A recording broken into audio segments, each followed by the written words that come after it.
No había tenido oportunidad de hacer este video que voy a hacer ahorita sobre el proyectómetro, lo que hemos llamado en este canal el evaluador de proyectos, que normalmente es aplicable a aquellos proyectos públicos de infraestructura o programas públicos que tienen un impacto social y que tienen un impacto en general, porque evaluar un proyecto privado es un poco diferente.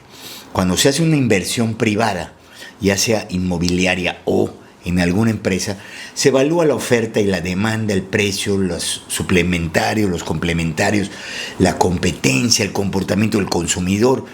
Se hacen estados pro forma y es lo que se conoce como evaluación o factibilidad de proyectos de inversión.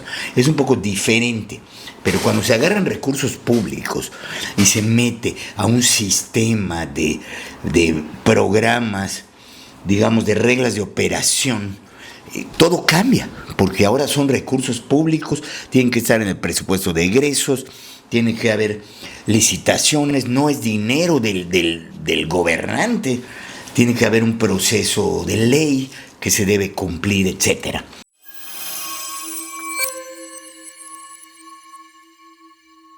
Bueno, lo que sucede y a lo que quiero llevar este canal, y lo he estado llevando desde mi punto de vista crítico al Tren Maya, al puente, a otros proyectos públicos que hizo el gobierno federal en el sexenio pasado, es que no están analizando la factibilidad de los proyectos. Hacíamos un video del Tren Maya, por ejemplo, hablando de que el número 1 del proyectómetro es qué problema pretende resolver este proyecto público. No están evaluando. Acaban de asignar en el presupuesto de egresos de la Federación 40,000 millones de pesos más para el Tren Maya con el pretexto de consolidación de la infraestructura. Hemos puesto en duda eso y preguntamos qué es consolidar, ampliar, reforzar, arreglar, revisar. ¿Qué es consolidación de la infraestructura? Una obra inconclusa, no se terminó y se va a terminar al precio que sea. No hay un control de ese proyecto, no hay un límite. Es viable financieramente hablando porque viajan 6 personas. Ese es el caso del tren. Entonces, el punto es que el proyectómetro, basado en el enfoque de marco lógico, cuando ya se hizo un proyecto, puede servirnos para revisar ese proyecto y evaluar si estuvo bien o mal. Pero es preferible hacerlo durante la planeación, antes de dilapidar recursos públicos. Es cuando se tiene que analizar los 7 puntos de un buen proyecto. Ahí va. 1. Definición del problema que pretende resolver. ¿Qué problema pretende resolver? ¿El Tren Maya pretendía mover a los mayas? No. ¿Pretendía transportar a la gente que trabaja en las zonas turísticas y todo de Quintana Roo, de Yucatán? No. ¿Es para que pasen las familias de la península de Yucatán? No. El Tren Maya se concibió como un proyecto de regionalización del turismo, para que el turista se mueva en todo el circuito y beneficie en las estaciones zonas turísticas nuevas. Pero esas zonas turísticas no existen. O sea, solo se imaginó así o se justificó así. Bueno, es el punto número 1, el problema que pretende resolver. Por ejemplo, el puente en Echupté, ¿qué problema pretende resolver? El tráfico en la zona hotelera, que solo tenemos una entrada y una salida, tarará, luego lo platicaremos. El punto número 2 del proyectómetro, suponiendo que el proyecto define claramente qué pretende resolver. Por ejemplo, Sembrando Vida. ¿Qué pretende resolver Sembrando Vida? El cambio climático, una contribución de México contra la crisis ambiental, reforestar, porque se deforesta para poder entrar al programa y luego reforestar. El número 2 del proyectómetro es actores, matriz de actores, entendimiento de todos los involucrados. Todo proyecto, toda política pública, al implementarse cambia, digamos, el estado que guardan las cosas. Al cambiar el estado que guardan las cosas, hay afectados, hay perjudicados y hay beneficiarios. Entonces, hay que conocer a esos perjudicados y beneficiarios, que son los que van a brincarnos a la hora de implementar el proyecto. Por ejemplo, volvemos al ejemplo del Tren Maya. Se les preguntó a los transportistas turísticos si les gustaría la idea de un tren que sustituya su trabajo. No se les preguntó, ¿verdad? Pues entonces, ¿quién lleva a la estación ahora a los turistas? A la estación del tren.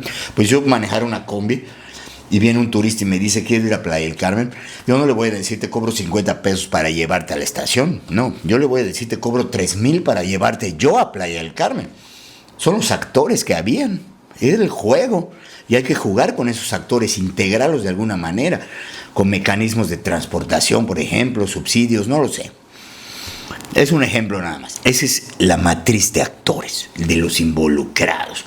Ya que se conoce a todos los involucrados en el proyecto que pudieran salir perjudicados o beneficiados, entonces se empieza a analizar el árbol de los por qué. ¿Por qué no funciona esto? Por esto, esto y esto. ¿Y por qué no funciona esto? Por esto, esto y esto. Y se van profundizando las raíces de las causas. Esas causas, el número 4 es que se convierten en objetivos. Si funcionara esto, entonces cambiaría esto y entonces podría suceder esto. Y de ahí empieza la creatividad.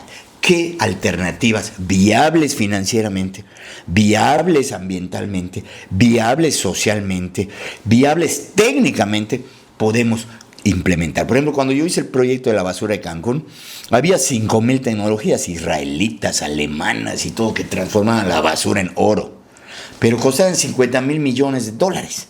Entonces no eran viables financieramente, no eran viables técnicamente. Entonces, por ahí es cuando se empieza a definir un proyecto, las soluciones. Todas esas alternativas viables se instalan en lo que se llama la matriz del proyecto y se toman decisiones. Ok, lo vamos a hacer así. De tal manera que cuando funciona, cuando se implementa, los actores están involucrados, nadie lo bloquea, todos colaboran, avanza. Y es un éxito. Siempre pongo de ejemplo de éxito de proyecto, por ejemplo, el mismo Cancún que se inventó hace 54 años. Estuvo tan bien hecho que hoy sigue siendo el principal polo turístico del país. Eso es lo que ves en este canal. Por eso estoy tratando de moldearlo hacia allá. Me atrasé un poquito con el Congreso de Ingeniería Estructural, pero ya estamos retomando el esfuerzo. Y por último, indicadores. Lo que no se puede medir, no se puede mejorar. Punto. Así que, ¿cómo vamos a medir el Tren Maya? Por el número de usuarios en cada viaje, vamos en 6 usuarios. ¿Cómo vamos a medir el puente Nichupté?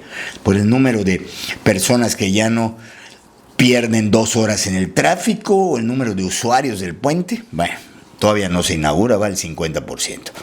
¿Cómo vamos a medir el aeropuerto? Por el número de vuelos que recibe, por la utilidad. La aerolínea, los hoteles, por el número de ocupación, cómo medimos nuestro turismo, por la cantidad de turistas que nos visitan, etc. Entonces, esos son los 7 puntos de un proyectómetro y es lo que vamos a hacer en este canal. Quédate conmigo.